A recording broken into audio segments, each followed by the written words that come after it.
اللهم صل على سيدنا محمد وعلى آل سيدنا محمد كما صليت على إبراهيم وعلى آل إبراهيم في العالمين إنك حميد مجيد. قال الله تبارك وتعالى في كلامه المجيد: أعوذ بالله من الشيطان الرجيم. بسم الله الرحمن الرحيم. فإن طلقها فلا تحل له من بعد حتى تنكح زوجا غيره فإن طلقها فلا جناح عليهما أن يتراجعا إن ظنا أن يقيما حدود الله وتلك حدود الله يبينها لقوم يعلمون. قال المؤلف والمفسر رحمه الله تعالى: أدام النفع بعلومه وعلومكم في الدارين آمين. إلى أن قال. الحديث الثالث عن جابر رضي الله تعالى عنه قال الترمذي: أخبرنا أبو سعيد الأشج قال أخبرنا أشعث بن عبد الرحمن بن يزيد الأيامى حدثنا مجالد عن الشعبي عن جابر بن عبد الله وعن الحارث عن علي رضي الله تعالى عنه أن رسول الله صلى الله عليه وسلم لعن الله المحلل والمحلل له، ثم قال: وليس إسناده بالقائم. ومجالد ضعفه غير واحد من أهل العلم منهم أحمد بن حنبل رحمه الله تعالى، ورواه ابن نمير عن مجالد عن الشعبي عن جابر بن عبد الله عن علي قال: وهذا وهم من ابن نمير والحديث الأول أصح. اب مفسر رحمت اللہ علیہ قرآن مقدس کی اس آیت مبارک کی تشریح بیان فرماتی ہیں کہ اگر کسی انسان نے اللہ معاف کرے طلاق دے دی تیسری، تو 3 طلاقوں کے بعد اب وہ عورت پہلے خاوند کے لیے حلال نہیں ہوگی جب تک کہ وہ دوسرا نکاح نہ کرے. دوسرے نکاح کرنے کے بعد وہ بحیثیت میاں بیوی کے مجامعت بھی کریں اور ایک دوسرے سے نفع تلذذ بھی حاصل کریں. اس کے بعد اگر وہ طلاق دے دے، عدت گزرنے کے بعد جو ہے وہ پھر پہلا خامن چاہے تو نکاح کر سکتا ہے. یہ مسئلہ الحمدللہ آپ پڑھ چکے ہیں اور متعدد بار سن چکے. اب جو مسئلہ بیان فرما رہے ہیں مفسر، جس پہ حدیث مبارک ذکر فرما رہے ہیں احادیث رسول پاک صلی اللہ علیہ وسلم، وہ اس بات پہ ذکر فرما رہے ہیں کہ بھئی یہ جو نکاح ہے وہ باقاعدہ نکاح ہو، یعنی جب عورت دوسرا نکاح کرنا چاہے تو وہ نکاح کی نیت سے کرے کہ میں نے نکاح کرنا ہے. بس یہ نہ ہو کہ صرف حلال کرنے کے لیے ایک بہانہ بنایا جائے کہ چونکہ بھی اب تو حلال نہیں ہو سکتی جب تک کہ اور خاوند کے پاس نہ جائے، تو کسی آدمی کو تیار کر لیا، اس کے ساتھ اس کا نکاح کرا دیا ایک رات کے لیے، اس کے بعد اس نے طلاق دے دی. یہ جو ہے یہ کرنے والا اور کرانے والا دونوں پہ لعنت، کیوں؟ اسلام تو ان سب چیزوں کا مخالف ہے. اسلام نے متع حرام کر دیا. کیوں حرام کر دی؟ اسی لیے تو حرام کیا کہ متع کے اندر بھی کوئی مقصد نکاح نہیں ہوتا. مقصد تو صرف ایک وقت گزاری ہوتا ہے کہ عورت کے ساتھ، یعنی اس نے ایک ٹائم کی قیمت مقرر کر لی کہ جی میں اس شہر میں 10 دن رہوں گا، 10 دن تم کیا معاوضہ لوگی؟ 10 دن کے لیے تم میری بیوی بن گئی. اس نے کہا مجھے قبول ہے، اس نے پیسے دے دیے، بس متع ہو گیا. جیسے شیعہ کے نزدیک جو ہے متع اب بھی حلال ہے، بلکہ موجودہ ان کے جو اس دور میں بڑے بڑے مجتہد ہیں انہوں نے باقاعدہ بیان دیا ہے کہ متع ضرور ہونا چاہیے. انہوں نے کہا کہ نوجوان جو ہیں وہ متع سے فائدہ اٹھائیں. باقاعدہ موجودہ دور کے ان کے مجتہدین اور جو آیات اللہ ہیں ان کے باقاعدہ یہ بیان چھپے. اچھا، ان کے نزدیک تو نعوذ باللہ، اللہ نہ کرے متع عبادت ہے.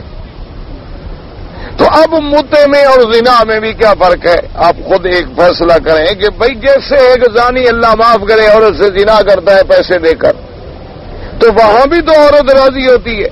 لیکن وہاں نہ نسب ہے، نہ نکاح ہے، نہ توالد ہے، نہ تناسل ہے، نہ طلاق ہے، نہ عدت ہے، نہ میراث ہے، تو پھر نکاح کا مسئلہ کیا ہوا؟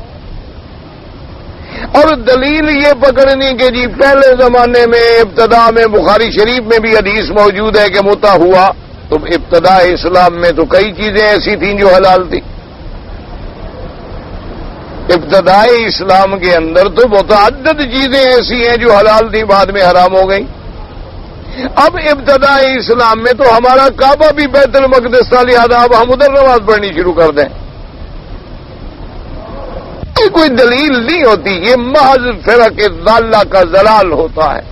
بھئی اب قبلہ جو ہے حضور صلی اللہ علیہ وسلم کی ابتدا کے اندر، یعنی بعثت کے زمانے میں بھی بیت المقدس تھا. مکے میں حضور مسجد اقصی کی طرف نماز پڑھتے رہے، اور حضور صلی اللہ علیہ وسلم جب ہجرت فرما کے مدینہ منورہ تشریف لے گئے تو 17 مہینے تک بھی حضور نے بیت المقدس کی طرف نماز پڑھی.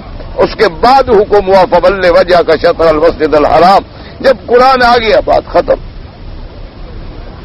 اب اگر آج کوئی آدمی بیت المقدس کی طرف نماز پڑھے تو کوئی مسلمان یا عقل والا کہے گا کہ اس کی نماز ٹھیک ہے، اور وہ دلیل یہ لے آئے کہ نہیں جناب دیکھو صحابہ نے نماز پڑھی، حضور نے نماز پڑھی، انبیاء نے نماز پڑھی بیت المقدس کی طرف، میں نے کیا زیادتی کی ہے؟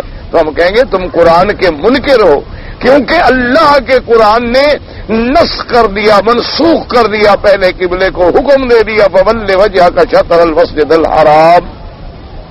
اسی طرح جو متع کے بارے میں روایات موجود ہیں، اس میں کوئی شبہ نہیں ہے کہ متع تھا، اس میں کوئی شبہ نہیں ہے کہ بعض صحابہ رضوان اللہ علیہم اجمعین سے بھی متع کرنے کا اس بات ملتا ہے.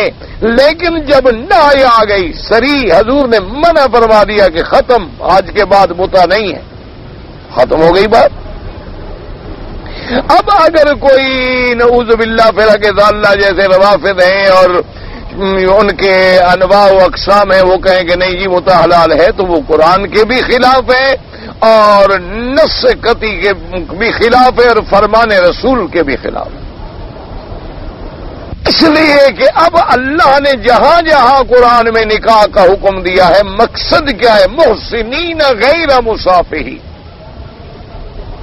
کہ بھئی تم نکاح جو کرنا چاہتے ہو، مقصد نکاح کا کیا ہے کہ دونوں جو ہے اپنی عزت کی، اپنی عصمت کی حفاظت کرنے والے بنو. نکاح صرف لذت حاصل کرنے کا نام نہیں. اس لیے اسلام نے بار بار پابندی لگائی. اسی لیے قرآن نے جہاں مومنین کی صفت بیان فرمائی ہے، وہاں بھی اللہ نے قرآن میں مومنین کی صفتوں میں وعدے فرما دیا کہ وہ تجاوز نہیں کرتے، وہ کبھی زیادتی یعنی یہ عمل نہیں کرتے، الا علی ازواجہم او مما ملکت ایمانہم. بس مومن کے لیے یا اس کی اپنی بیوی حلال ہے، یا اس کی وہ کنیز جو جہاد کے بعد، جہاد بھی اسلامی ہو، اعلاء کلمت اللہ کے لیے ہو، اور باقاعدہ امیر المومنین کی قیادت میں ہو، اور پھر جہاد میں اللہ مسلمانوں کو فتح دے. اموال کفار کے جو حاصل ہوں گے وہ مال غنیمت ہے، جو لڑکی حاصل ہوں گی وہ کنیزیں ہیں اور مجاہدین میں تقسیم ہوں گی. تو وہ مما ملکت یمین جو ہے وہ بھی حلال اور بیوی بھی حلال. اس کے بعد فرمایا فمن ابتغى وراء ذلك فاولئك هم العادون. ان دو کے علاوہ کوئی اگر تیسری شکل نکالے تو وہ ظلم کرنے والوں میں ہے، تجاوز کرنے والوں.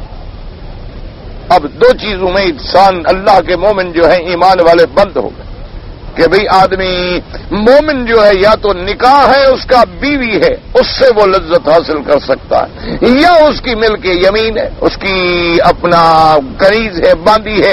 اس کے علاوہ نہ وہ متع کے ذریعے نہ نکاح موقت کے ذریعے.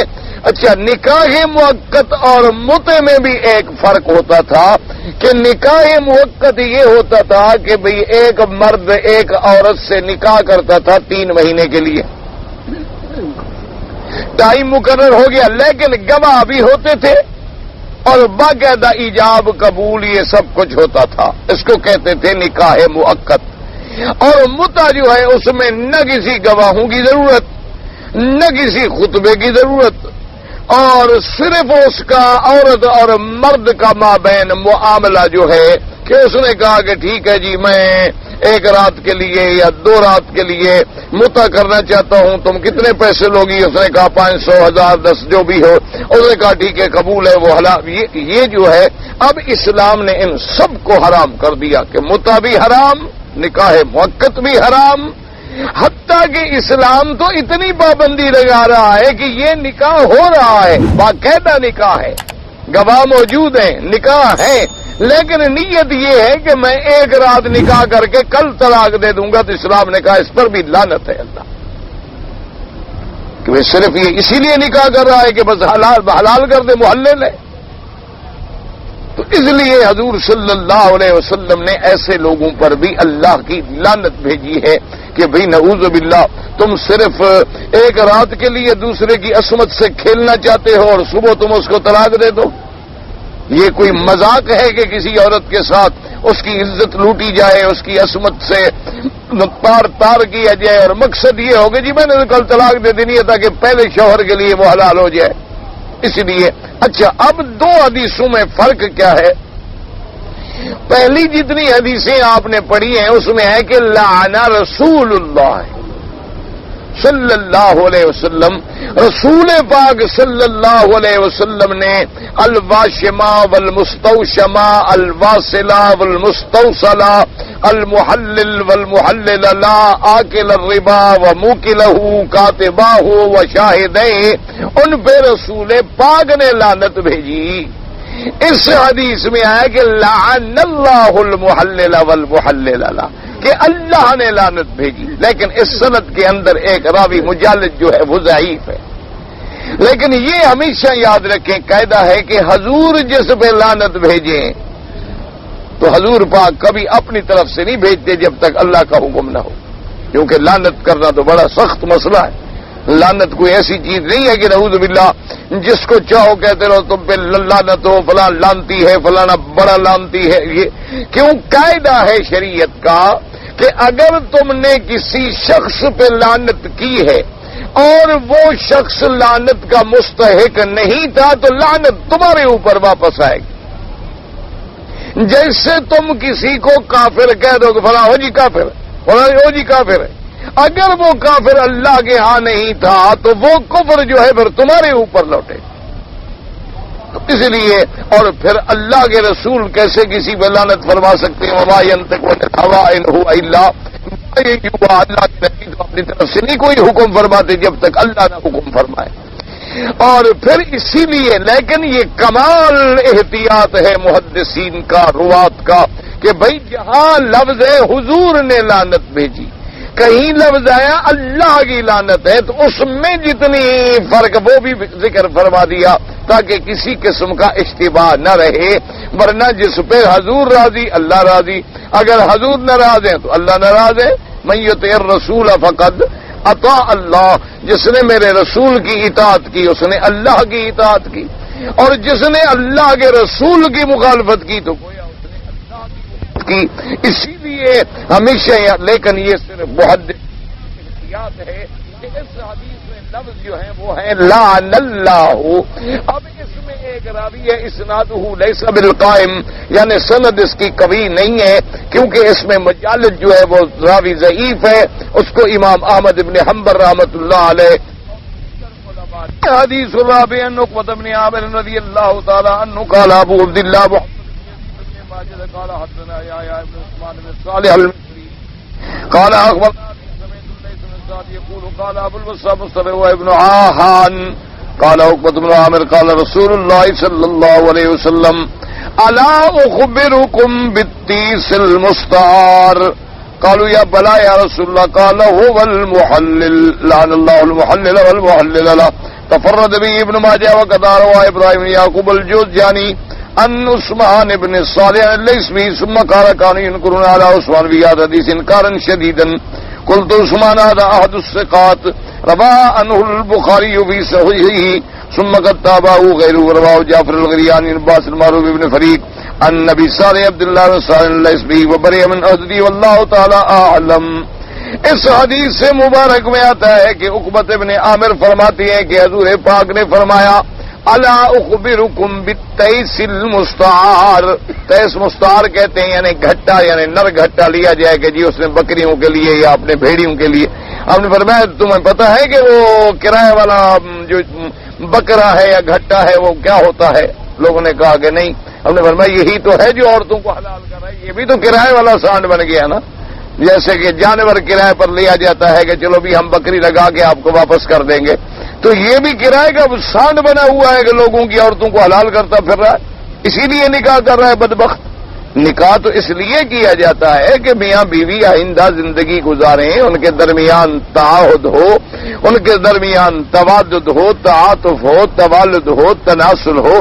ہاں یہ علیحدہ بات ہے کہ اس نے تو نیت نیک سے شادی کی تھی، اس نے جب دوسری شادی کی تو بالکل صحیح نیت سے شادی کی، شادی کے لیے، رہنے کے لیے، لیکن خدا کی قدرت میاں بیوی میں نہ بن سکی، طلاق ہو گئی، یا اللہ کو منظور یہ تھا کہ اس نے دوسری شادی کی، اس کے بعد جو ہے وہ خاوند فوت ہو گیا اور پھر بیوہ ہو گئی، تو اب عدت کے بعد اگر پہلا شوہر دوبارہ نکاح کرنا چاہے تو اس کو نکاح کی اجازت ہے، لیکن خود کرائے پہ آدمی ڈھونڈنا جو ہے یہ ملعون لوگوں کا کام ہے۔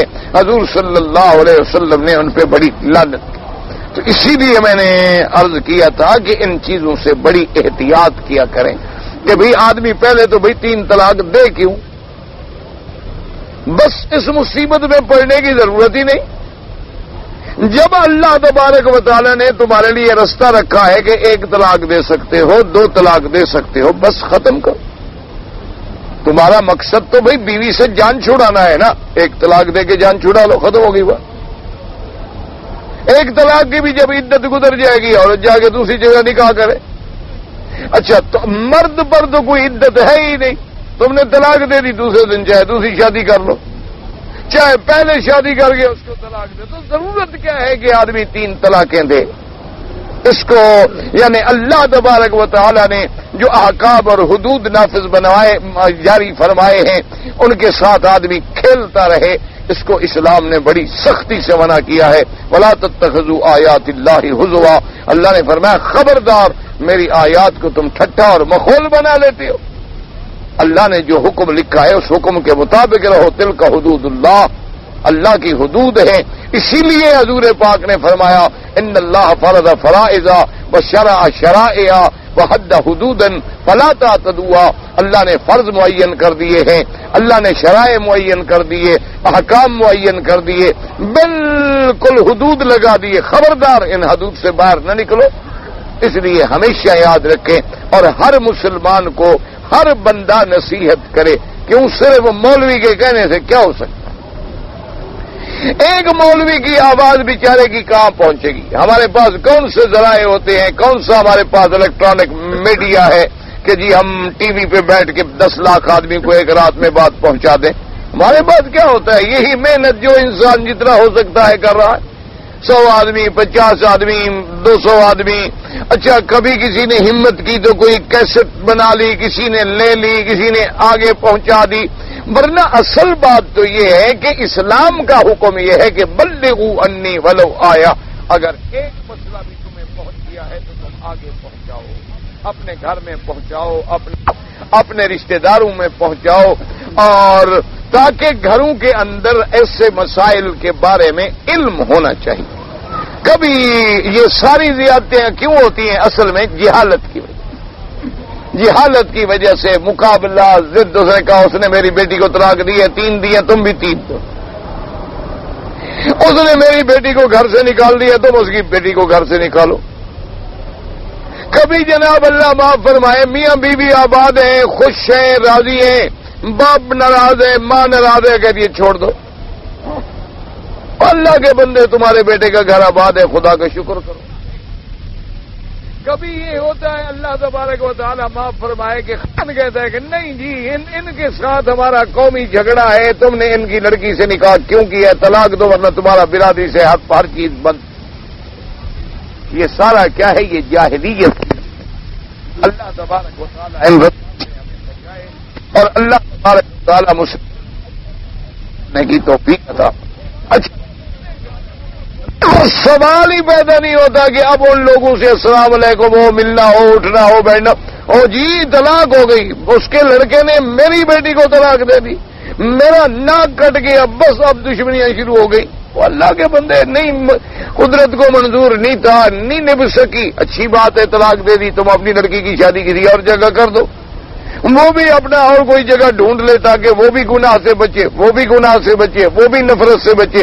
اس شادی کا کیا فائدہ کہ نکاح تو موجود ہے لیکن بیوی خاوند کی بات ہی نہیں مانتی؟ ایسی بیوی کا کیا فائدہ بھائی کہ نکاح موجود ہے، بیوی بھی ہے لیکن خاوند کے حقوق ادا نہیں کر رہی، خاوند کی بات نہیں کر رہی، اور اس کے حقوق جو شریعت نے مقرر کیے ادا، تو ایسی بیوی کا فائدہ کیا ہوا؟ آپ یقین کریں، میں ذمہ داری سے یہ بات کہتا ہوں کہ اگر ہم اسلام کے حکم کے مطابق زندگی گزاریں نا جی، تو ہمارے گھرانوں میں یہ جو فساد ہے نا، یہ 90% جھگڑے ختم ہو جائیں۔ 90% جھگڑے جو ہمارے گھروں میں چل رہے ہیں نا، یہ اسلام کے خلاف چلنے کی وجہ سے۔ آج بھی اگر عورت اپنے خاوند کے حقوق صحیح معنوں میں ادا کرے، مرد زنا کر ہی نہیں سکتا۔ اس کو اپنی بیوی خوش رکھے، اس کے حقوق ادا کرے، اس کو کیا ضرورت پڑی ہے باہر جا کے منہ کالا کرنے کی؟ 100 میں کوئی ایک ایسا بدبخت بھی ہوگا جو اس کے بعد بھی جا کے منہ کالا کرتا ہو، ورنہ اکثر وجوہات کیا ہے کہ جب اس کو اپنے گھر میں حلال نہیں ملے گا وہ حرام میں منہ مارے گا۔ اچھا، اگر خاوند اپنی بیوی کے حقوق شریعت کے مطابق ادا کرے، اس کو اچھا لباس دے، کپڑا دے، خرچہ دے، نفقہ دے، محبت کے ساتھ بولے، اس کے حقوق شرعی ادا کرتا رہے، عورت کبھی گناہ نہیں کرے گی۔ لیکن اگر تم 5 سال کا کنٹریکٹ کر کے یہاں بیٹھے رہو اور بیگم صاحب وہاں ہوں، تو آخر کچھ تو کرے گی نا، پھر اس کا گناہ ہے۔ تم سے تو سفید داڑھی میں صبر نہیں ہوتا، بیوی سے کہتے ہو پاک رہے۔ تم تو مکے مدینے میں آ کر بھی لوگوں کی عورتوں کو تاڑتے پھرتے ہو، تو تمہاری بیوی اپنے ملک میں رہ کر کسی کو تاڑتی ہے تو وہ زیادہ مجرم ہے۔ پھر یہ تو بابا سیدھی سی بات ہے، کما تو دینو تو دانو، تم لوگوں کی لڑکیاں ڈھونڈو گے، تمہاری بیوی لوگوں کے لڑکے ڈھونڈے گی۔ میرا اپنا ایک دوست تھا، بیچارہ فوت ہو گیا، اللہ اس کی قبر پہ رحمت فرمائے، مغفرت فرمائے، بہت بڑا پڑھا لکھا اور بہت بڑا اونچا آدمی تھا۔ اس نے مجھے اپنا واقعہ سنایا۔ اس نے کہا کہ جی میری شادی ہو گئی، تو شادی کے ابھی چند دن گزرے تھے کہ میں بازار سے گزرا، یہ فلمی رسالے ہوتے ہیں نا عام طور پر، جن میں فلمی قصے کہانیاں فوٹو شوٹی ہوتے ہیں، ایسے رسالے جو بک رہے تھے، میں نے اخبار خریدے، میں نے 2-3 اخبار خریدے، 2-3 رسالے خریدے، تو ایک فلمی رسالہ بھی لے لیا۔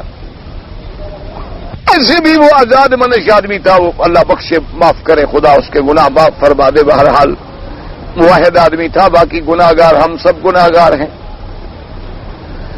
تو وہ کہنے لگا جی میں نے وہ رسالہ خرید لیا، گھر میں آیا، اخبار پڑھتا رہا، وہ رسالہ دیکھا، وہ دیکھا، اس میں کسی فلم سٹار کا کوئی بڑا خوبصورت فوٹو تھا، میں نے دیکھا، مجھے بڑا اچھا لگا، تو میں نے اپنی بیوی سے کہا کہ دیکھو یہ کتنی خوبصورت لڑکی ہے۔ اس نے فوٹو دیکھا، اس نے کہا واقعی بڑی خوبصورت۔ اس کے بعد وہ رسالہ رکھ دیا۔ انہوں نے کہا کہ میں اخبار پڑھنا شروع ہو گیا، 5 منٹ گزرے تو میری بیوی نے ایک اور صفحہ کھول کے کہا دیکھو یہ مرد کتنا خوبصورت ہے ایکٹر۔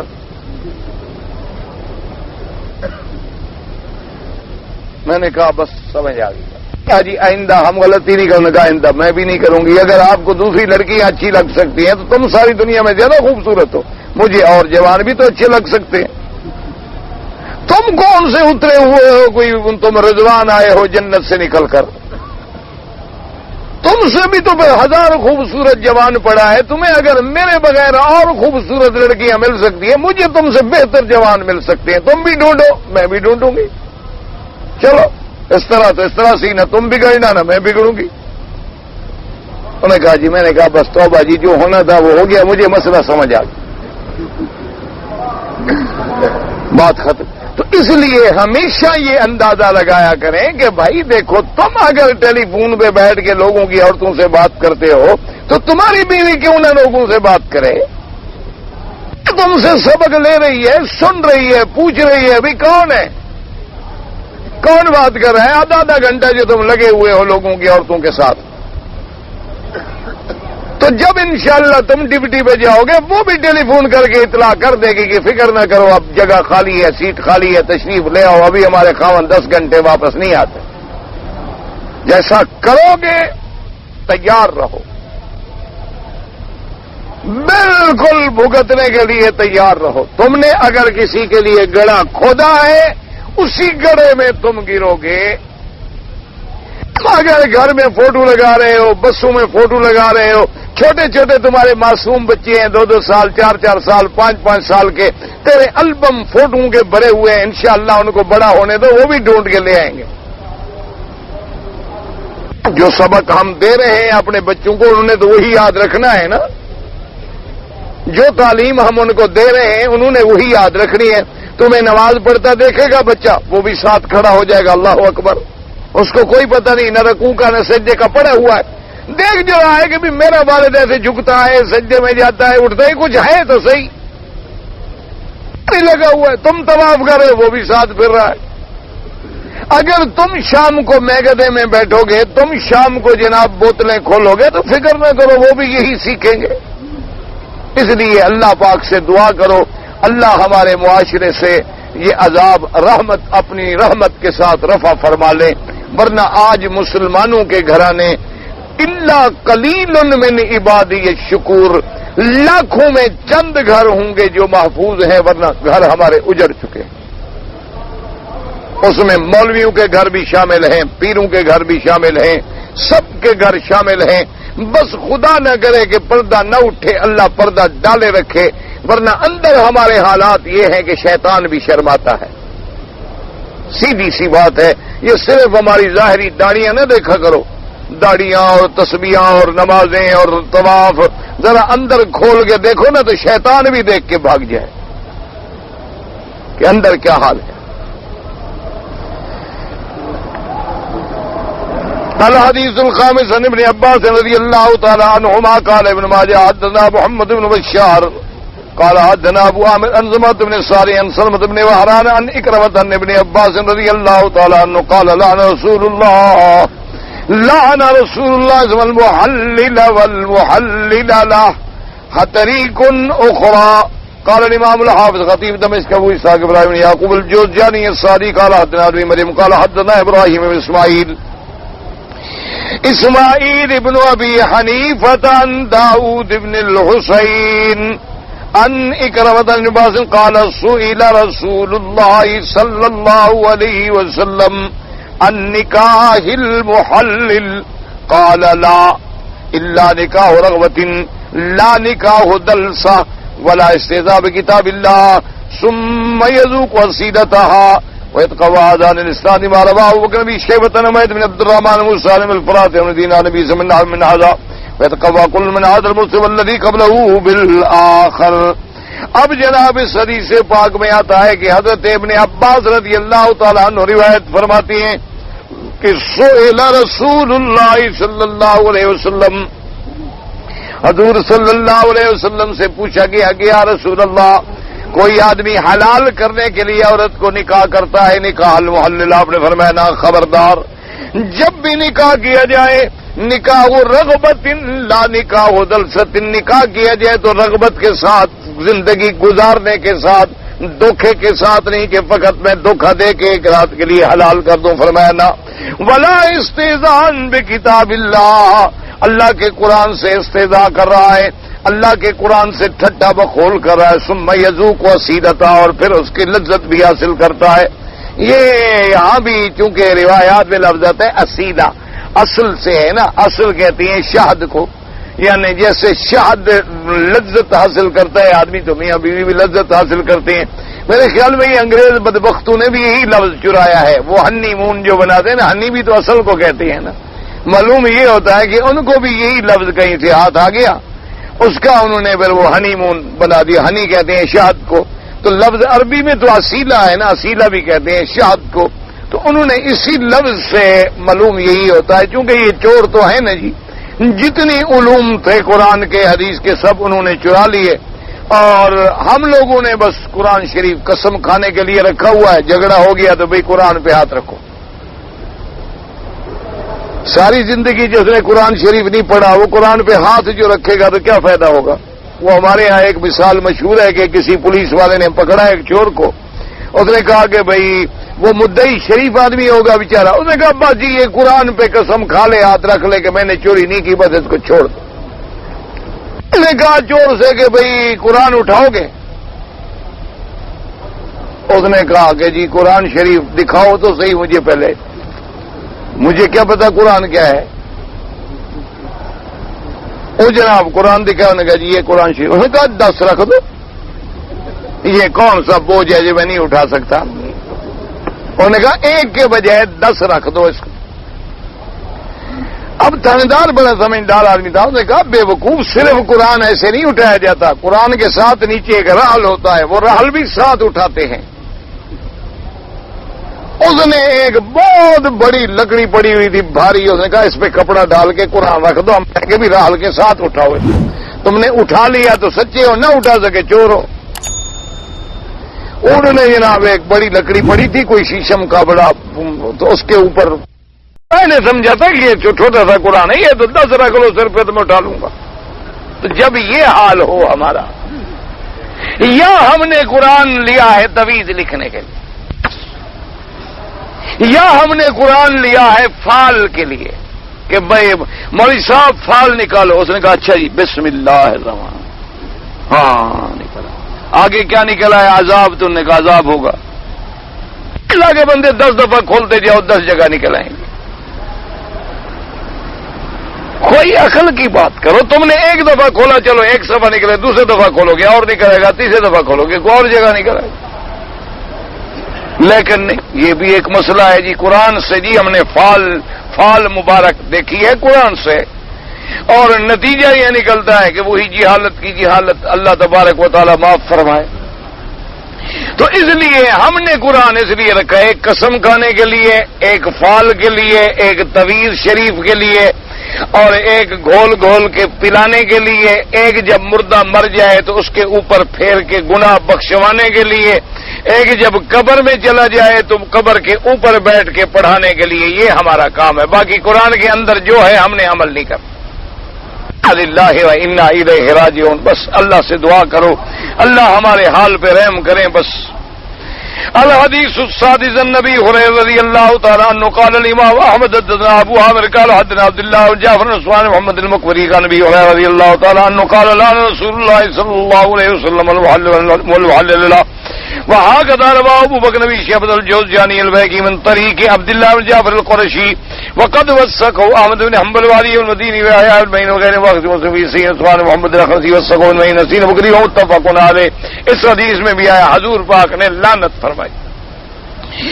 الحدیث السابع عن ابن عمر رضی اللہ عنہما قال راغ في مصدقنا والبعض قال ابن ساق الثاني قال ابن سين بن مريم قال ابن ابو يمان محمد المطلب المدني ان عمر بن نافع النبي انه قال جاء رجل الى ابن عمر رضي الله تعالى عنه وسلم رجل طلق امراته ثلاثا فتزوجها كله من غير معاورة منه لحلها لأخيه هل تإلا له فقال لا إلا نكاح رغبة كنا نؤد هذا صفاحا على عهد رسول الله صلى الله عليه وسلم. ثم قال هذا حديث سيد الإسلام خرجه وقد رواه الصحيح امتناع النبي النبي وهذه الصيغة مشيرة بالرفع. وهكذا روى ابو بکر ابن ابی شیبۃ والجوزجانی والکرمانی وبکر الاسر من حدیث نامہ مسیب بن رافع قبیص بن جابر ان عمر انه قال اوتي ولا محل الا جمتهما. وروى البيهقي من حديث لا بكر بن شج سواسان نسمع فرفع اليه رجل فبجماعه الله زوجه فرق بينهما. وكذا روى عن علي بعد غير واحد رضي الله تعالى عنهم. اب ایک اور مسئلہ ہے, وہ تو یہ ہے کہ پہلے جو آپ نے پڑھا وہ یہ پڑھا کہ بھی اگر کوئی حلال کرنے کے لیے صرف 1 رات کا نکاح کرے تو حضور نے اس پر لعنت بھی، نکاح کرنے والے پر بھی اور کرانے والے پر۔ لیکن مسئلہ یہ ہے کہ چلو اس نے کر لیا تو کیا پہلے خاوند کے لیے عورت حلال ہو جائے گی یا نہیں ہو جائے گی؟ لعنتی تو وہ بن گیا۔ تو اس لیے ائمہ کرام نے اور صحابہ نے فرمایا کہ نکاح تو پھر پہلے کے لیے ہو جائے گا، اس لیے کہ نکاح بھی ہو گیا، اس نے جمع بھی کر لیا، طلاق بھی دے دی، ایسا اس کو نہیں کرنا چاہیے تھا، اس پر تو گناہ علیحدہ ہے، کرنے والے پر بھی لعنت، کرانے والے پر بھی لعنت، لیکن دوسرا نکاح تو ہو گیا نا ثابت، کسی شکل میں بھی ہو، چاہے 2 رات کے لیے ہو چاہے 1 رات کے لیے، نکاح تو ہو گیا، جمع بھی ہو گیا، پھر اس نے طلاق بھی دے دی، عدت بھی گزر گئی۔ لیکن اس مسئلے میں یہ ہے کہ حضرت عبداللہ ابن عمر کے پاس ایک آدمی آئے، انہوں نے آ کے کہا کہ یا ابن عمر، ایک آدمی نے اپنی بیوی کو 3 طلاقیں دے دی، تو پھر اس کے بھائی نے بغیر کسی مشاورت کے، اتفاق کے، کیونکہ نکاح کرنا تو مقصود ہی نہیں تھا، مقصود تو حلال کرنا تھا نا، تو اس کے بھائی نے اس عورت کے ساتھ شادی کر لی اور نکاح کر لیا 1 رات کے لیے تاکہ حلال ہو جائے پہلے کے لیے۔ ابن عمر نے فرمایا نہیں، بالکل نہیں، ہم تو اس کو زنا سمجھتے ہیں، ہم اس کو نکاح سمجھتے ہی نہیں۔ نکاح تب کیا جائے جب نکاح رغبت کے لیے ہو، یہ جو 1 رات کے لیے نکاح نے کیا یہ نکاح ہی نہیں ہے بلکہ زنا۔ اور ایک قول یہ بھی آیا کہ اس کو وہ نکاح ماننے پہ تیار نہیں، جب نکاح ماننے پہ تیار نہیں تو پھر پہلے شوہر کے لیے بھی حلال نہیں ہوگی۔ لیکن یہ حضرت ابن عمر کا قول ہے، بعض صحابہ کا قول ہے، لیکن اکثر صحابہ اور جمہور اس طرف ہے کہ بھئی پہلے شوہر کے لیے عورت حلال تو ہو جائے، کیوں؟ نکاح جو ہو گیا، جمع بھی ہو گیا، لیکن شرط یہ ہے کہ کرنے اور کرانے والے دونوں پہ لعنت بھی ہوگی۔ اس لیے بار صورت یہ اب روایت نقل فرما رہے ہیں کہ حضرت ابن عمر رضی اللہ تعالیٰ عنہ نے فرمایا، ایک آدمی نے پوچھا کہ حضور کہ رجل طلق امرأتہ ثلاثا، ایک آدمی نے اپنی عورت کو 3 طلاقیں دے دی ہیں، اس کے بعد اس کے بھائی نے بغیر کسی سوچے سمجھے نکاح کر لیا، چونکہ مقصد تو صرف حلال کرنا تھا نا جی، تو حل تحل للاول، کیا اب پہلے شوہر کے لیے وہ عورت حلال ہو جائے گی؟ فقال لا، نہیں ہوگی، الا نکاح رغبت، نکاح کرے رغبت کے ساتھ کہ میں نکاح رکھوں گا، ابھی بھی آباد کروں گا، یہ تو نہ کہ کل چھوڑ دوں گا، یہ کوئی بات ہے؟ کنا نعد ھذا صفاحا علی عہد رسول اللہ صلی اللہ علیہ وسلم، بلکہ حضرت ابن عمر نے فرمایا کہ بھئی ہم حضور کے زمانے میں اس قسم کے جو نکاح ہوتے ہیں حلال کرانے کے لیے ہم ان کو زنا تصور کرتے تھے، ہم ان کو نکاح تصور ہی نہیں کرتے، تو لہذا زنا کے ساتھ تو پھر حلال نہیں ہوگی۔ اب جناب فرماتے ہیں مفسر کہ بھئی یہ سند بھی صحیح ہے اور یہ مشہور بھی، معلوم یہ ہوتا ہے کہ ایسی بات حضرت ابن عمر اپنی طرف سے بھی نہیں کہہ سکتے، ضرور انہوں نے حضور پاک سے سنی ہوگی، حضرت ابن عمر ایسی بات کیسے جرأت فرمائے؟ تو اب دوسری روایت میں بھی یہ آیا، حضرت عمر سے روایت ہے، انہوں نے فرمایا کہ بھئی اگر میرے پاس کوئی آ گیا نا محلل اور معلل، میں تو دونوں کو رجم کر دوں گا۔ فرمایا اگر میرے پاس کسی کو لایا گیا نا کہ اس نے 1 رات کا نکاح کیا ہے، میں تو رجم کر دوں گا، مرد کو بھی عورت کو، یعنی زنا کیا ہے، انہوں نے نکاح کیا ہی نہیں۔ نکاح وہ ہوتا ہے جو نکاح رغبہ ہو، وہ نکاح ہی نہیں ہوتا جو پہلے نیت کر کے شرط کر کے نکاح کیا جائے کہ 1 رات کا نکاح ہے، تو انہوں نے فرمایا یہ نکاح نہیں ہے تو پھر زنا ہے خالص۔ اصل مقصد یہ ہوتا ہے، یاد رکھیں کہ مقصود تنبیہ ہوتی ہے تاکہ ایسے مسائل میں کوئی جرأت نہ کرے، تاکہ کوئی ایسی حرکت کرے ہی نہ ملعون بنے، نہ سزا جھیلے۔ نکاح کرتا ہے تو صحیح معنی میں نکاح کرے، نہیں کرنا ہے تو کہتے ٹھیک ہے جی میں کیوں 1 رات کا نکاح کروں، خام خواہ لعنتی بنوں، مجھے کیا ضرورت ہے۔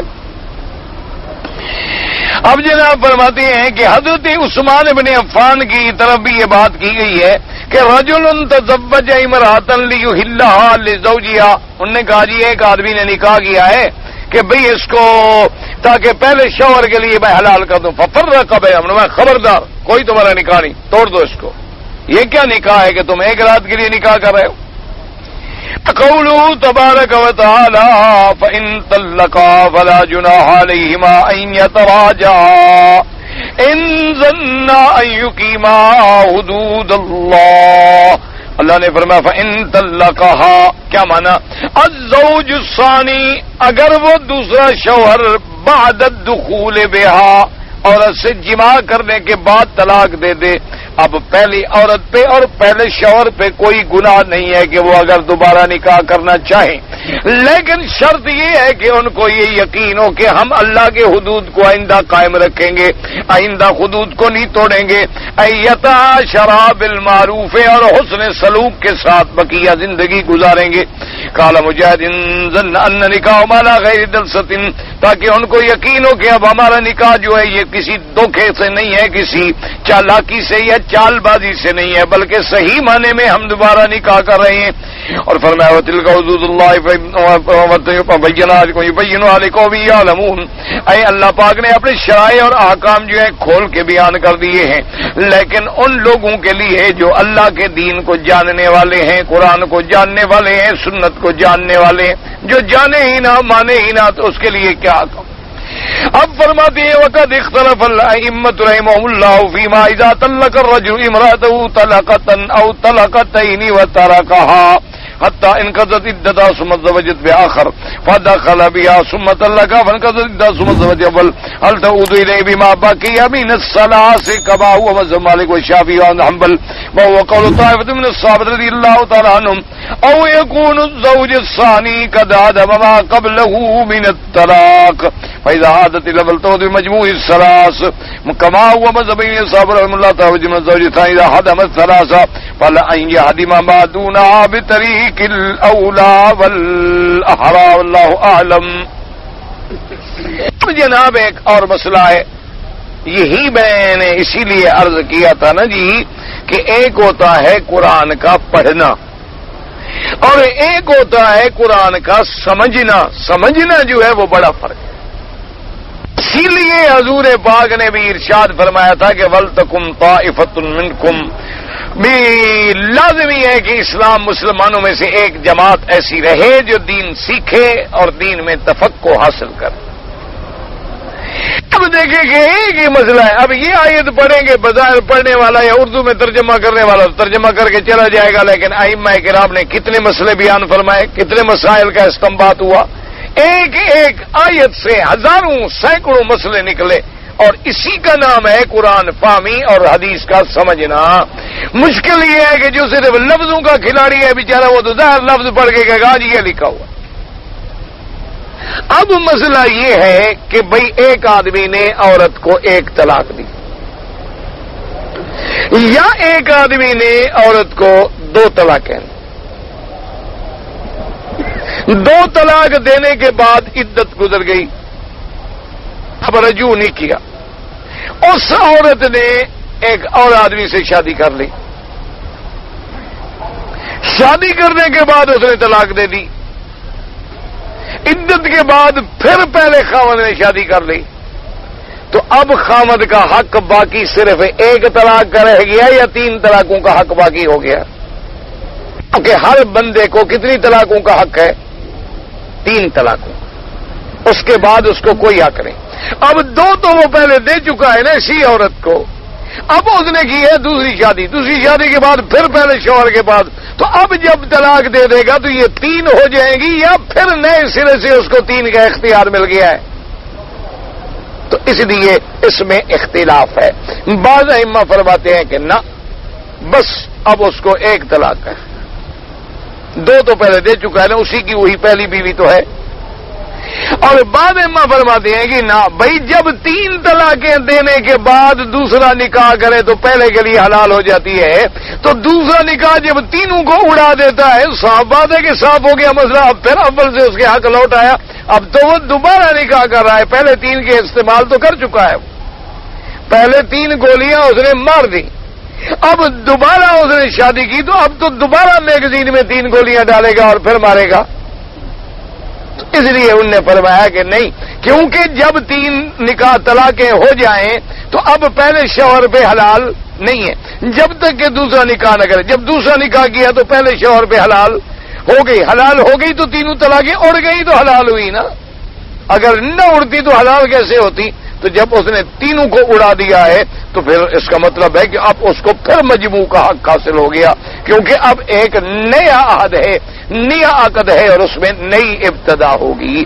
اس لیے مفسر رحمۃ اللہ علیہ فرماتے ہیں وقت اختلف الائمۃ رحمہم اللہ، اس مسئلے میں ائمہ کا اختلاف ہے کہ اذا طلق الرجل امرأتہ، اگر کسی نے اپنی بیوی کو ایک طلاق دیا، دو طلاقیں دی اور چھوڑ دیا، اس کی عدت گزر گئی، ثم تزوجت بآخر، پھر کسی اور سے اس نے شادی کر لی، فدخل بها، اس نے باقاعدہ اس نے شادی کی، جماع کیا، ثم طلقها فانقضت عدتها ثم تزوجها الاول، عدت گزارنے کے بعد پھر وہ پہلے شوہر کے پاس چلی گئی، اس سے شادی کر لی، هل تعود الیہ بما بقی من الثلاث، یعنی وہ واپس آ جائے گا اس کا حق جو باقی بچا ہوا ہے تین میں سے، جیسے کہ امام مالک، امام شافعی، احمد بن حنبل رحمۃ اللہ علیہ فرماتے ہیں اسی طرح ہے۔ یا او یکون الزوج الثانی قد حدم ما قبلہ من الطلاق، یا جو دوسرا اس نے نکاح کیا ہے تو پہلی دو طلاقیں ختم ہو گئی، اب اس کو مزید تین طلاقیں دینے کا حق حاصل ہے، تو پہلے کہتے ہیں نا بس صرف ایک طلاق باقی ہے۔ اب جناب فرماتی ہیں کہ دوسرا قول یہ ہے فَإِذَا عَادَتْ إِلَى الْأَوَّلِ تَعُودُ بِمَجْمُوعِ الثَّلَاثِ كَمَا هُوَ مَذْهَبُ أَبِي حَنِيفَةَ رَحِمَهُ اللَّهُ تَعَالَىٰ أَصْحَابَهُ، وہ فرماتی ہے کہ نہیں، اگر دوسرے نے طلاق دے دی، پہلے کے پاس واپس آ گئی تو اب مجموع ثلاث کا حق بھی اس کو مل گیا، کیوں وَحُجَّتُهُمْ أَنَّ الزَّوْجَ الثَّانِي إِذَا هَدَمَ الثَّلَاثَ، کہ جب دوسرے نکاح نے اس کے تینوں کو اٹھا لیا ہے، فَلَأَن يَهْدِمَ مَا دُونَهَا بِطَرِيقِ الْأَوْلَىٰ وَالْأُخْرَىٰ، جب تین طلاقوں کے بعد شادی کرتے ہو تو پہلے کے لیے حلال ہو جاتی ہے، تو جس نے ایک یا دو دی تھی تین کو ختم کر دیتا ہے، دوسرا نکاح دو کو ختم نہیں کرتا۔ تو امام حنیفہ رحمۃ اللہ علیہ نے فرمایا اللہ کے بندے، تم کہتے ہو کہ ایک طلاق ہوئی ہے، دو طلاقیں ہوئی، اب نکاح کر لیا، لہذا دو طلاقیں کھڑی ہیں، اگر تین طلاقیں ہو جائیں تو دوسرا نکاح والا تین کو اڑا دیتا ہے، دو کو نہیں اڑا سکتا۔ تو اس لیے انہوں نے فرمایا کہ حجت یہ ہے کہ جب وہ نکاح کرے گا فلا تحل له من بعد حتى تنكح زوجا غیرہ، تو جب تنکیہ زوجا غیرہ ہو گیا تو پہلے کے لیے حلال ہو گئی۔ حلال کیوں ہوئی کہ تینوں طلاقوں کا اثر ختم ہو گیا، تو جب اس کے نکاح ثانی نے تین طلاقوں کو اڑا دیا ہے تو دو کو تو بطریقے آرا اڑا دے گا۔ رحمت اللہ علیہم، اللہ سب پہ کروڑوں رحمتیں فرمائے، اللہ تبارک و تعالی ہمیں سب کا ادب اور احترام نصیب فرمائے۔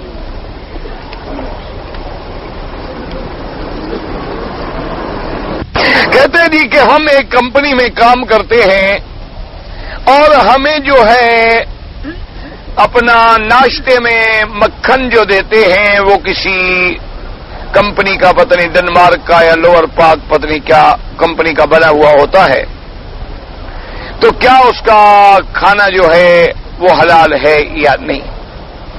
میں نے عرض کیا تھا کہ بات سمجھو کہ بہت ساری چیزیں ایسی ہیں، میں نے کسی کمپنی کا نام لیا، بات سمجھا کرو۔ مصیبت یہ ہوتی ہے کہ تھوڑا سا کچھ آدمی اگلا فتویٰ خود بڑھا دیتا ہے۔ مسئلہ سمجھیے، میں نے کہا تھا کہ بہت ساری چیزیں ایسی ہیں جیسے مکھن ہے، ملائی ہے، بالوں کے لگانے کی کریم ہے، دانتوں میں لگانے کے پیسٹ ہیں، اسی طرح جو داڑھی شیو کرتے ہیں برش ہیں، اور اسی طرح وہ جو برش دانتوں میں استعمال ہوتے ہیں وہ برش ہیں، بسکٹ ہیں، تو بہت ساری چیزیں ایسی ہیں جن میں خنزیر کی چربی استعمال ہوتی ہے، بہت ساری چیزیں ایسی ہیں۔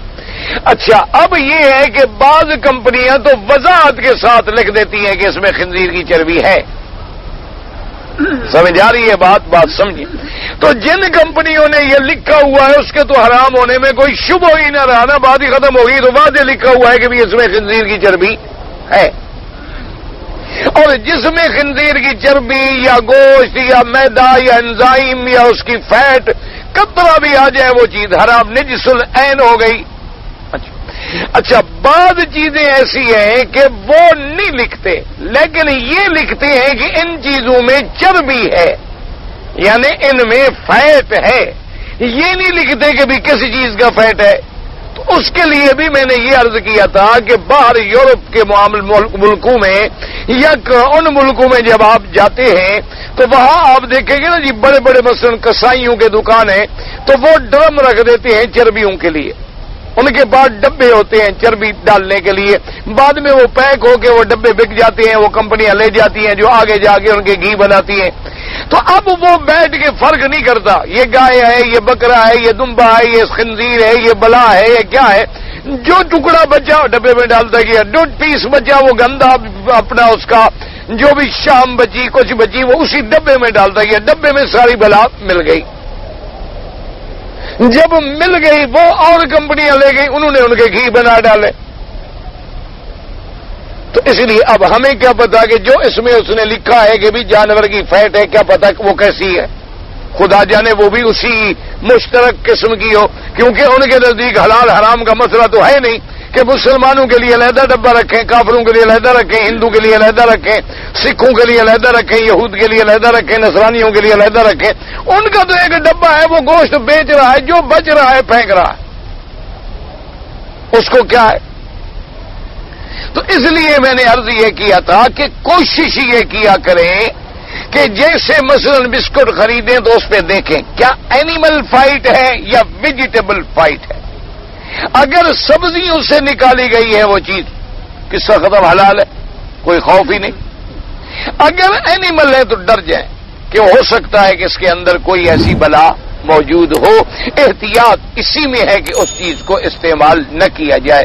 باقی جو تم کر رہے ہو مجھے اس کا نہیں پتا کہ اس میں ہے یا نہیں ہے، یہ تمہارا کام ہے۔ مکھن تم کھاتے ہو، مسئلہ میں ڈھونڈتا رہوں، جب مجھے کھلاؤ گے تو میں ڈھونڈوں گا کہ بھی حلال ہے یا نہیں ہے۔ ایک دفعہ ہارون الرشید بادشاہ نے پوچھا نا امام ابو یوسف رحمۃ اللہ علیہ سے، کہنے لگے کہ آپ نے کبھی کدو کا حلوہ کھایا ہے؟ تو امام صاحب رحمۃ اللہ علیہ قاضی تھے، انہوں نے فرمایا دیکھیں بھئی ہم تو قاضی لوگ ہیں، جب تک ملزم حاضر نہ ہو ہمیں کیا پتا، ملزم حاضر کرو۔ تو بادشاہ نے کھانے پہ منگوا لیا، بادشاہوں کے لیے کون سی دیر ہوتی ہے، تو وہ آ گیا، تو انہوں نے کھانے سے جب فارغ ہوئے تو فرمایا کہ بھئی پسند آیا، اب تو آپ نے ملزم دیکھ لیا، چکھ بھی لیا ملزم۔ انہوں نے کہا کہ بھی ایک پیشی پہ تو جلدی فیصلہ نہیں ہوتا، آدمی آخر سماعت کرے گا، ایک دفعہ دو دفعہ تحقیق کریں گے، نتیجے پہ پہنچیں گے تو فیصلہ کریں گے۔ تو تم مولوی کو بھی یہ ہے کہ کھاتے تو تم ہو مکھن، مسئلہ پوچھتے ہو مفت میں مجھ سے۔ یہ تمہارا کام ہے میرے بیٹے کہ جا کے تحقیق کرو، پڑھو یہ کس کمپنی کا ہے، کہاں سے آتا ہے، کیا چیز ہے۔ اب اتنی تو میں نہیں کر سکتا، مجھے نہ میرے پاس اتنا وقت ہے، نہ میں ڈھونڈ سکتا ہوں۔ اور سب سے اچھی بات یہ ہوتی ہے کہ ایسی کمپنیوں کو ایک لیٹر لکھ دو۔ یہ حضرت شاہ جی رحمۃ اللہ علیہ فرماتے تھے کہ کافر جو ہے نا انگریز، تجارت میں یہ مسلمان کا بھی باپ ہے، لیکن دشمنی میں یہ پھر ابلیس کا باپ ہے۔ اور تجارت میں یہ بدبخت جھوٹ نہیں بولتا، آپ جو لکھیں گے وہ صاف لکھ دیں گے اس میں فلاں چیز۔ اگر مدینہ جانا ہو تو نیت کیا کریں؟ افضل یہ ہے بغیر اختلاف کے کہ مسجد رسول پاک کی نیت کر لیں۔ اسی میں حضور کا روضہ مبارک کہاں ہے؟ مسجد کے اندر ہے باہر ہے؟ تو بس پھر جھگڑے میں کیوں پڑتے ہو؟ حدیث پر بھی عمل ہو گیا، سب کچھ ہو گیا۔ مسجد رسول کی جب نیت کریں گے، اچھا اگر حضور کی وہاں مسجد نہ ہوتی کوئی مدینے جاتا نہ، پہلے کوئی جاتا تھا؟ یہ صرف سارا شرف مدینے کو کیوں ملا ہے؟ لیکن چونکہ ایک حدیث ہے اس لیے ائمہ کا خلاف ہے کہ بھی نیت مسجد کی جائے یا حضور کے روضہ مبارک کی، تو خلاف سے بچ جاؤ، اختلاف سے بھی بچ جاؤ، تمہاری مقصد بھی پورا ہو گیا۔ ورنہ جو بھی جاتا ہے صاف بات ہے کہ حضور کی محبت نہ ہو، حضور صلی اللہ علیہ وسلم کا دل میں محبت اور پیار نہ ہو تو پھر وہ آدمی مسلمان بھی ہے۔ وہاں جا کے کیا کرنا چاہیے؟ وہاں جا کے درود پڑھنا چاہیے، نماز پڑھنی چاہیے، صلاۃ و سلام پڑھنے چاہیے، قرآن پڑھنا چاہیے، عبادت کریں وہاں۔ کھجوریں کھانے صرف نہ چلے جاؤ، ویسے تو کھجور کھانا بھی میرے نزدیک بڑی نعمت ہے، کیونکہ اصل مدینے کا تحفہ تو وہی ہے جو اس مٹی میں پیدا ہوتا ہے۔ باقی چیزیں تو باہر سے آتی ہیں نا، باقی چیزیں تو کسی ملک سے آ گئی، اصل چیز تو وہ ہے جو مدینے میں پیدا ہو۔ مدینہ منورہ کی کھجور ہے ماشاءاللہ، اور خدا کی قدرت ہے، اللہ کی شان ہے، جو مدینے کی کھجور میں اللہ نے لذت رکھی ہے وہ کہیں ملتی بھی نہیں اگر ایمان ہو دل میں۔ اچھا وہاں جو ماشاءاللہ گلاب کا پھول ہے سبحان اللہ، اس کا کوئی مقابلہ نہیں، وہاں کا پودینہ لے لیں سبحان اللہ، یعنی اس مٹی کو اللہ نے کوئی شرف تو دیا ہے نا جی، ایسا تو نہیں ہے نا کہ آخر وہ اللہ کے نبی نے حرم بنایا ہے، کوئی مذاق تو نہیں ہے۔ ہم داخل ہوتا ہوں ہاتھ اٹھا کر دور سے حجر اسود کا بوسہ لیتا ہوں، یہ درست ہے؟ بالکل درست نہیں ہے۔ وہ تو جب طواف کریں گے بوسہ لیں گے، یہ تھوڑا ہے کہ جب حرم میں داخل ہو تو بوسے لینے شروع کر دو۔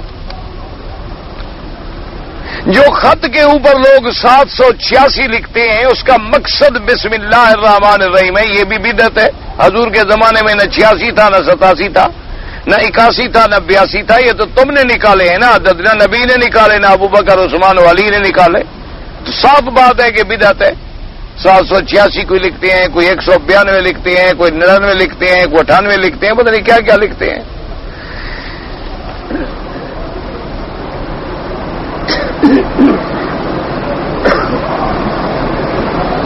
مسجد کے پتہ نہیں تکرونی جو ہیں وہ مزدوری کرتے ہیں، سریا یا حدید دیتے ہیں۔ بھئی ایک بات یاد رکھو کہ اگر کوئی چیز مسجد کے لیے آپ نے خریدی، سریا مسجد کے لیے خریدا، گارڈر مسجد کے لیے، تو اب مسجد پر ہی لگے گا اور کسی کام میں آپ اس کو نہیں لگا سکتے۔ اچھا وہ پرانی ہو گئی چیز تو آپ نے بیچ کر وہ پیسہ مسجد پہ لگا دیا، ٹھیک ہے۔ اب وہ مزدور مسجد کا ہی کام کر رہے ہیں، اس کو تو آپ نے تنخواہ تو دینی ہے نا۔ اس میں اگر پرانی چیزوں کو مزدوری میں دیا تب بھی کوئی بات نہیں، لیکن کسی غیر مسجد پہ یعنی اٹھا کے دے دو، اچھا جی مکان میں لگا دو، نا مسجد کی نیت ہو گئی تو مسجد میں خرچ ہوگا۔ اگر وہ بیچو گے تب بھی وہ پیسہ مسجد میں لگے گا۔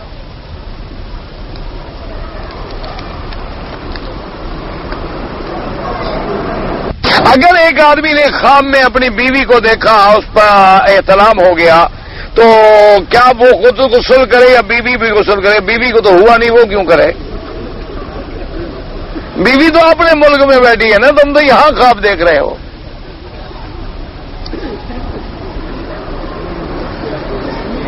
قربانی کے لیے پیسہ دیا، وہ آدمی کھا گیا، تو اب آپ کے ذمہ 2 بکری ہو گیا، ایک بکری اصل، ایک جرمانہ۔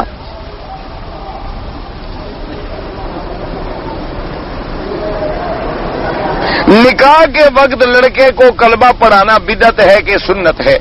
اگر پکا یقین ہے کہ موحد ہے، مسلمان ہے، پھر کلمہ کیوں پڑھاؤ؟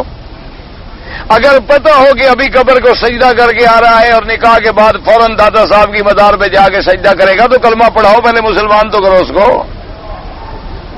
مسلمان کا نکاح پڑھو گے، غیر مسلم کا بھی نکاح ہوتا ہے۔ بھئی اگر تمہیں پتہ ہے موحد ہے، صحیح العقیدہ ہے، مسلمان، پھر کلمے پڑھانے کا کیا مطلب؟ پھر وہی جو خطبہ پڑھ رہے ہو وہ بھی تو حضور کے کلمات ہیں نا، نحمدہ ونستعینہ ونستغفرہ ونؤمن بہ ونتوکل علیہ، وہ کیا ہے؟ نشہد ان لا الہ الا اللہ وحدہ لا شریک لہ واشہد ان محمدا عبدہ ورسولہ۔ حضور کی حدیثیں پڑھ رہے ہو، قرآن پڑھ رہے ہو تو ہو گیا۔ اگر تمہیں شبہ ہے کہ یہ بندہ قبر پرست ہے اور یہ بندہ جو ہے غیر اللہ کی نظر نیاز منتیں چلاتا ہے، یہ بندہ حضرت علی کو مشکل کشا سمجھتا ہے، یہ بندہ پنجتن پاک کی منتیں نظریں نیازیں دیتا ہے، تو صاف بات ہے کہ مشرک ہے۔ جب مشرک ہے اس کا نکاح کیسے؟ اب مولوی نکاح نہ پڑھے تو پیسے مرتے ہیں، لہذا پہلے کلمہ پڑھا کے مسلمان کر لیتا ہے، پھر کوئی بدعت شدت نہیں ہے، اس کو کلمہ پڑھاؤ، مسلمان کرو، تاکہ تمہاری جان تو چھوٹے کہ تم نے مسلمان کا نکاح پڑھا۔ باقی دعا جو ہے سیدھا اللہ سے مانگیں۔ فجر کی نماز کی جماعت کھڑی ہے، سنت نہیں پڑھ سکا تو نماز کے فوراً بعد بھی سنت پڑھ سکتے ہو اور سورج نکلنے کے بعد بھی پڑھ سکتے ہو۔ مسئلہ یوں ہوتا ہے، یاد رکھو، تمہیں اگر شبہ ہے کہ بھئی میں گھر چلا جاؤں گا، ڈیوٹی پہ چلا جاؤں گا، پھر سورج نکلنے کے بعد مجھے نماز نہیں پڑھی جائے گی تو فوراً پڑھ لو۔ اگر تم الحمدللہ تمہیں یقین ہے کہ میں حرم میں بیٹھا ہوں، ابھی میں قرآن پڑھوں گا، طواف کروں گا، اشراق پڑھ کے نکلوں گا، تو آرام سے سورج کے بعد پڑھو، کوئی ایسی بات نہیں۔ یہ تو بڑے مسئلے ہیں جس میں اسلام نے ہمیں رعایت دی ہے، ہم نے بنا لیا ہے جھگڑا۔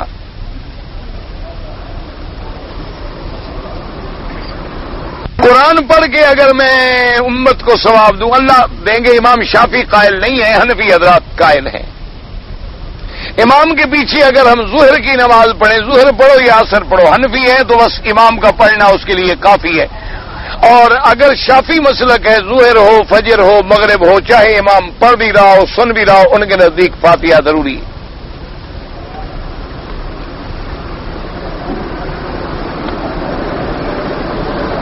اگر میں 10 مسکینوں کو کھانا کھلانے کے بجائے وہ پیسے جو ہیں بوسنا ہرسک کے مسکینوں کو دے دوں، ٹھیک ہے، ان کو دے دو اسی کھانے کی نیت سے انشاءاللہ، وہ زیادہ مستحق ہیں بیچارے۔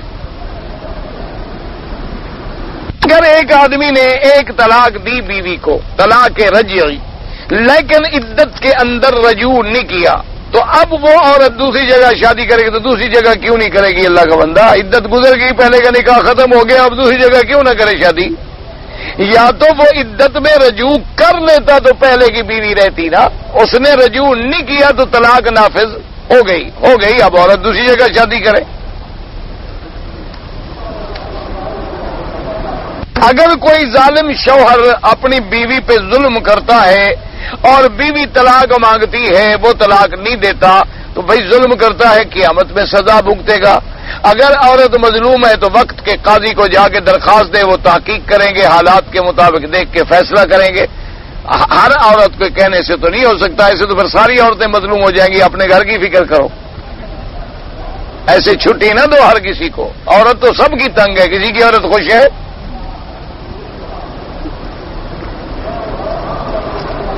کوئی زیادہ تنگ ہے، کوئی تھوڑی تنگ ہے تو صحیح، بہرحال اس لیے اتنا چھٹی نہ دو، بغیر قاضی کے فیصلہ نہیں کر سکتے۔ غسل کا جب وضو کر رہے ہوں تو کلمہ شریف پڑھیں، کیوں؟ غسل نہ ہونے سے آدمی کافر ہو جاتا ہے کیا؟ اللہ کے بندے، کلمہ شریف کا کیا تعلق ہے غسل کے وقت؟ ننگا کھڑا ہے، کلمہ یاد ہے، عجیب لوگ ہیں۔ بدن پر پانی ڈالتے وقت کیا پڑھیں؟ تم کچھ نہ پڑھو، پانی تو ڈالو، کچھ نہ پڑھو، خیر میرے کچھ نہیں ہوتا۔ غسل پانی ڈالنے کا نام ہے، پڑھنے کا نام نہیں۔ تمہیں سکول نہیں بھیجا، حمام بھیجا ہے۔ ایک عزیز فوت ہو گئے، عمرہ کرنا چاہتا ہوں، ٹھیک ہے کر سکتے ہیں۔ حضور کے روضہ مبارک پہ اگر ہم جائیں تو ہر نماز کے بعد صلاۃ و سلام پڑھیں نہ، سنت طریقہ یہ ہے جب جاؤ سلام پڑھو، جب آنا ہو پڑھو، ہر نماز کے بعد درود پڑھتے رہو جہاں بیٹھے ہو بیٹھ کے۔ روضہ مبارک کی جالیاں چومنا جائز ہے؟ بالکل نہیں، بالکل نہیں، حضور نے منع فرمایا ہے۔ میں مکہ شریف میں مقیم ہوں، اکثر سال میں مجھے پتہ نہیں 4 مہینے میں یا پتہ نہیں کیا مہینے مدینہ شریف جانا ہوتا ہے۔ افضل یہ ہے کہ جتنے دفعہ جاؤ واپس عمرہ باندھ کے آؤ۔ امام ابو حنیفہ رحمۃ اللہ علیہ کے نزدیک عمرہ لازمی ہے، نہیں باندھو گے تو فرماتے ہیں دم دینی پڑے گی، عمرہ قضا کرنا پڑے گا۔ باقی ائمہ کے نزدیک اگر تمہاری نیت تھی عمرہ کرنے کی تو باندھو، نہیں تھی تو اجازت ہے۔